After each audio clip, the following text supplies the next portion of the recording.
Fivio Jackson podcast. You know, before I get into the commentary, I want to show some love because I feel like it's necessary.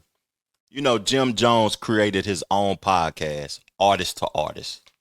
And I feel like he's going to have a dope show. You know, Jim is an artist that interviews well. He knows how to play the algorithm game. And, you know, I feel like he's holding Dipset down now that Cameron has actually, it feel like he removed himself from Dipset. I see Jim Jones is aligning himself again with J.R. Writer. Salute to that, because J.R. Writer, to me, is one of the dopest lyricists ever in the game. And he's still holding Joel Santana down, and I don't know what Joel Santana on. Like, he need to start back releasing some music or doing something creative in the creative space. But I seen the first episode. I watched it. It had Fivio Foreign on it.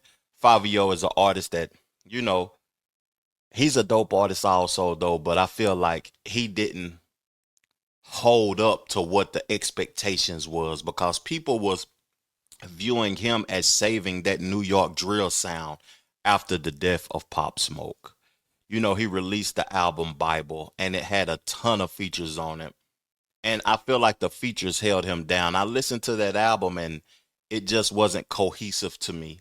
Some people may call it a cult classic. The youth may embrace it more than I embraced it, though. But, you know, I'm more of the traditional person who like lyrics, bars, and people actually saying something that resonates with my soul. So on that album, he had Ye, Alicia Keys, ASAP Rocky, DJ Khaled, Neo, Quavo, Carlo Ray, Lil TJ. It was just a slew of individuals on that record, Bible. And ever since that album released, I haven't heard nothing from Fivio Foreign. But he's the first guest on Jim Jones' podcast, and they went back viral.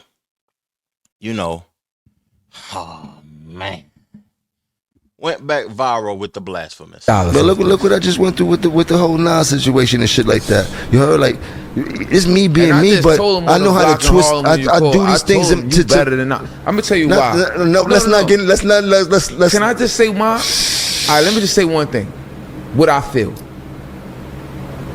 I grew up with niggas like Sosa, Gino, and I'm not saying that the man is wacky. He's not a legend. He's been out for years. So I got a song with the nigga, and I got a song on the album, and the album got a Grammy. But I can't sit there and say a Nas bar to you, or a song. I like One Mic, or like a song that's like.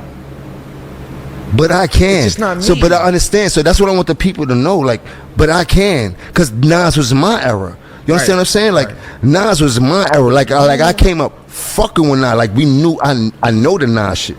You heard? But moving forward, I started a whole new era and a whole new genre and a generation of people that you did. But I just be doing me. But I'm just telling you how that was. So now that we on that type of shit. So who were some of your biggest influences as rappers coming up? Like, who made you feel like you wanted to become a rapper? Who was some of the people that you wanted to dress like? Like, let me hear some of that, because that's the essence of what makes a nigga become a basketball player. What makes a nigga become, like, who was that for you? I'm gonna keep it real. I was infatuated with Chief Keef in Chicago. The shit was so.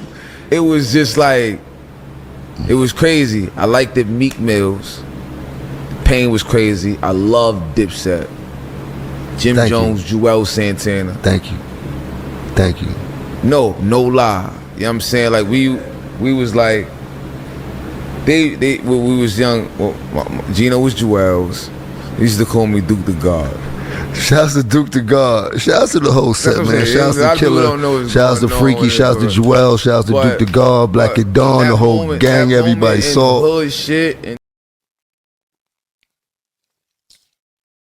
You know, so he said, I was in the hood and I said you was better than Nas. That's what he said to start it off. You know, it was a lot of disrespecting the legends in that, though. But, you know, music is subjective. Some people like what they like. You know, music resonate with other soul differently than it resonates with some, you know. Art imitates life. When I think about my life and what resonates with me and what I like about hip hop, I like when people are getting money, you know, talking about the ladies, getting fresh, saying something of substance, talking about life experiences and putting it in a way that is dope. That's what I like about hip hop. I like the artistic side of it. Speaking about your experiences. Now, some people, you know, he said that he was infatuated and he didn't even use the word infatuated right. I ain't trying to disrespect you though, Fivio, but you know, you was actually disrespecting yourself, talking about Nas in this type of manner. And then bigging up Chief Keef, an artist who was actually younger than you. You was infatuated with that behavior, with that lifestyle. But since I said art imitates life, that must have been his lifestyle. You know, people talk about black culture and culture. And even though I did that Amanda Seals interview and people were saying we need more Ben Carsons and less King Vons, I actually see what people are talking about now. And as I get older in time, I see that Fivio is older than Chief Keef and is influenced by that behavior and by Chief Keef. A whole nation was influenced by that. I heard, you know, Sexy Red talking about Chief Keef as her favorite rapper. And this is no disrespect to Chief Keef, but that shouldn't, you know, that level of I don't give a fuck. Like, why is that influential to you? Why do you want to be that? Why do you want to, you know what I mean, convey that message and inherit that type of energy? That just is weird to me. You know, it was something else said on this clip too, though. But before I play the next clip, I want to talk about, he said that, you know, he left out Cameron when he talked about Dipset was one of his influences. He said Jim Jones and Joel Santana was what he was influenced by. Then Jim Jones, you know, acknowledged the whole Dipset, even though him and Cam has been feuding and everything. And I got to give Jim some credit because he has been holding down the set. But Cameron, to be honest with you, for me, was the most influential after Dipset because he was the success story. He was the hustler. If it wasn't for Cameron, it wouldn't be no Dipset. He was the one that motivated y'all through the fashion. With the pink Range Rovers and the pink and all of that, had niggas out here wearing pink. And making the movies and being creative. Cameron was Dipset and he left it out. He left them out. So he went to disrespecting Nas, somebody who featured you on a Grammy award-winning album. Fivio Foreign is on Nas' Grammy award-winning album and speaking to another man, saying that this man is better than the person who put you on a Grammy award-winning album. You know, I wouldn't never compete or compare somebody who tried to help me evolve, who elevated me to a level of success. I wouldn't even speak about them in no way of degrading them. That's just who I am as a person, though. What's y'all thoughts about that in the comment section? Educate me. What's y'all thoughts about this whole exchange in totality? He was the man. It's not the same niggas that these youngsters gonna fuck with in the 2000s that they adore. It's gonna vary like that. Like everybody, it's a J to everybody. Like there was Michael Jordan, then it was Kobe Bryant, then it was LeBron James. These are the figures that follow. I love Jay. I love Jay. Of course, but I'm not. I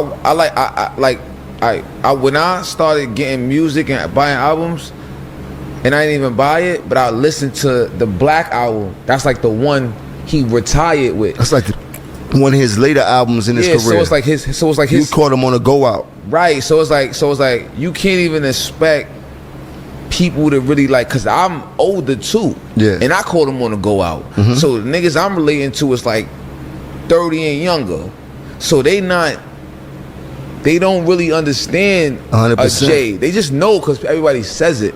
Like this is a legend. Bro, Everybody says it. So if you 30 and younger, that mean you are not born when Exactly. niggas like Jay and other niggas like Little Uzi. That's a legend to them.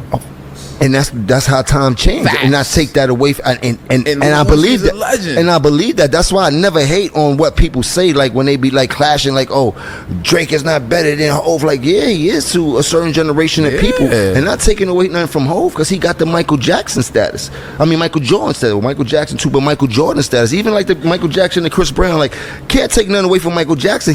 He got that status, but it's like certain niggas that like I grew up on Chris Brown. Like you did, like that's my Michael Jackson. Like, and then people get it all fucked up and shit like that. It's people that say like, oh, Little Romeo, Little Bow Wow, these are legends. But then it's people that's like, you not. Yo, listen. But then you check their record, they selling out tours still now. Fact. You heard, like, leave them alone. I point in life where niggas used to, like, Soulja Boy, niggas used to like call nigga like, yo, you some Soulja Boy ass nigga. Like niggas used to use Soulja Boy as a diss to niggas. Like if you just like a weirdo or like, but Soulja Boy is a legend. It's a real. You know, I want to acknowledge something before I get up off of her and say, Jim Jones said, then it was Michael Jordan. Then it was Kobe Bryant. Then it was LeBron James. It was Jay-Z. Then it was Nas. It was Big. Then it was Jay-Z. Then it was Nas. You know, these people ain't dead just because, you know, they're not the dominant of the culture doesn't mean that what they're doing creatively isn't a success still. That it shouldn't be acknowledged because you can't hear it because they're not putting the money behind it to program you and force you to like it. That is a programming. You know, a lot of this shit really ain't hot that y'all saying is hot and these people are legends without the programming. So he said he was influenced by Meek Mill and Chief Keef. You know, when the budget was behind Meek Mill, he was hotter than fish grease. Do you know what his latest song is now? That he's not hotter than fish grease? That's the programming. You know, no other genre does this to their legends. People can continue to create forever. No other genre competes and compares against each other. I know hip hop is a competitive sport-like thing because of battle rap and the elements of it. It's just a competitive space, but the competing and comparing is actually hindering us, to be honest with you. And closing this out, he said he relate to 30 and younger, but he 35 years old. How is that possible? I don't understand that aspect. Hey, man, let's further this discussion in the comment section below.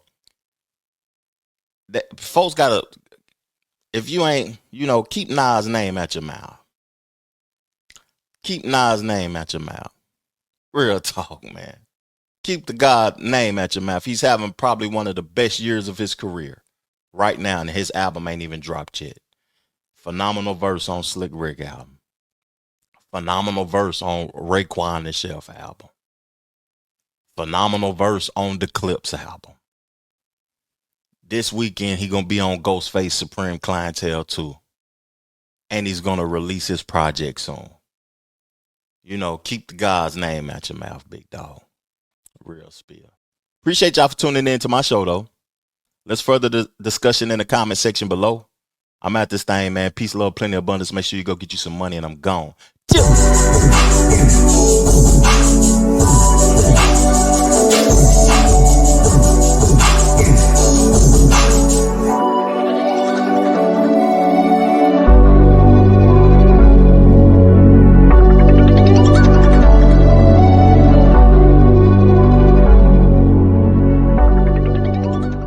The Trevor Jackson Podcast.